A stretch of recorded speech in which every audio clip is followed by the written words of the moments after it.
ఓం నమ శివాయ. కార్తీక పురాణము 25వ అధ్యాయం. దుర్వాసుడు అంబరీషుని శపించుట. అంబరీష, పూర్వజన్మలో కించిత్ పాప విశేషము వలన నీకి అనర్థము వచ్చినది. నీ బుద్ధిచే దీర్ఘముగా ఆలోచించి నీకెటుల అనుకూలించును అట్లనే చెయ్యుము.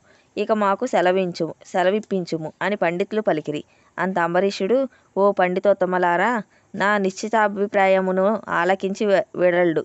ద్వాదశి నిష్టను విడచుట కన్నా విప్రశాపము అధికమైనది కాదు. జలపానము చేయుట వలన బ్రాహ్మణుని అవమానపరచుట కాదు, ద్వాదశిని విడిచుటయు కాదు. అప్పుడు దుర్వాసుడు నన్నేలా నిందింపడు. నా తొలి పుణ్యఫలము నశింపదు గాన జలపానమనర్చి ఊరకుండును అని వారి ఎదుటనే జలపానమును అనర్చెను. అంబరీషుడు జలపానమనర్చిన మరుక్షణమునే దుర్వాసుడు స్నాన జపాదులు పూర్తి చేసుకొని అక్కడకు వచ్చెను. వచ్చిన వెంటనే ఆ ముని మహారౌద్రకారుడై కండ్ల వెంట నిప్పులు గక్కుచు, ఓరి మదాండ, నన్ను భోజనానికి రమ్మని నేను రాకనే నీవేళ భుజించితివి? ఎంత దుర్మార్గము, ఎంత నిర్లక్ష్యము, ఎంతటి ధర్మ పరిత్యాగివి! అతిథికి అన్నం పెట్టెదనని ఆశ చూపి పెట్టకుండా తాను తినినవాడు మలభక్షకుడగును. అట్టి అధముడు మరి జన్మలో పురుగై పుట్టును. నీవు భోజనమునకు బదులు జలపానము చేసితివి. అది భోజనంతో సమానమైనదే. నీవు అతిథిని విడిచి భుజించినావు కాన నీవు నమ్మక ద్రోహి వగుదువే గాని హరిభక్తుడవెట్లు కాగలవు?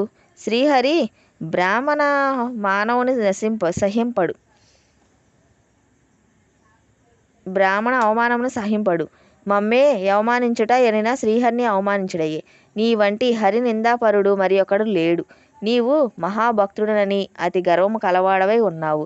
ఆ గర్వముతో నీవు నన్ను భోజనమునకు ఆహ్వానించి అవమానపరిచి నిర్లక్ష్యముగా జలపానం అనర్చితివి.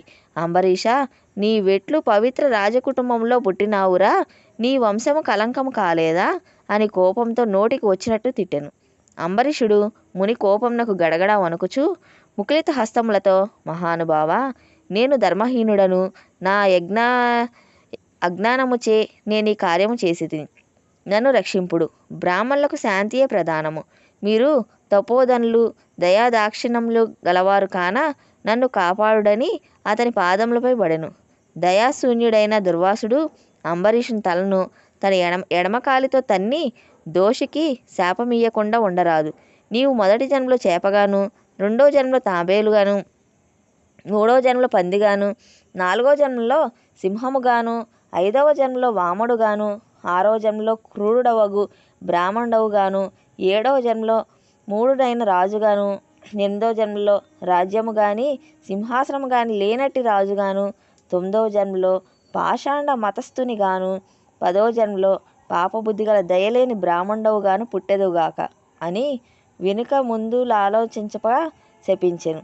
ఇంకను కోపం తగ్గనందున మరలా శపించుటకు ఉద్యుక్తుడగుచుండగా శ్రీ మహావిష్ణువు బ్రాహ్మణ శాపం వృధా కాకూడదని తన భక్తునికి ఏ అపాయం కలగకుండుటకు అంబరీషుని హృదయంలో ప్రవేశించి, మునివర్య, అట్లనే మీ శాపం అనుభవింతును అని ప్రాధేయపడెను. కానీ దుర్వాసుడు ఇంకనూ కోపం పెంచుకొని శపించబోగా శ్రీమన్నారాయణుడు తన సుదర్శన చక్రం అడ్డుపెట్టెను.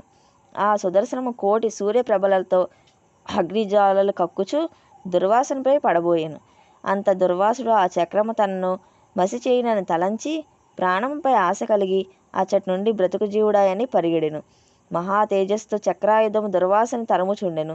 దుర్వాసుడు తనను కాపాడమని భూలోకమున ఉన్న మహామునులను, దేవలోకమున కరిగి దేవేంద్రుని, బ్రహ్మలోకానికి వెళ్ళి బ్రహ్మదేవుని, కైలాసమునకు వెళ్ళి పరమేశ్వరుని ఎంత ప్రార్థించినను వారు సైతం చక్రాయుధం బారి నుండి దుర్వాసుని కాపాడలేకపోయిరి. పంచవిశ అధ్యాయము 25వ రోజు పారాయణము సమాప్తం. ఓం నమ శివాయ.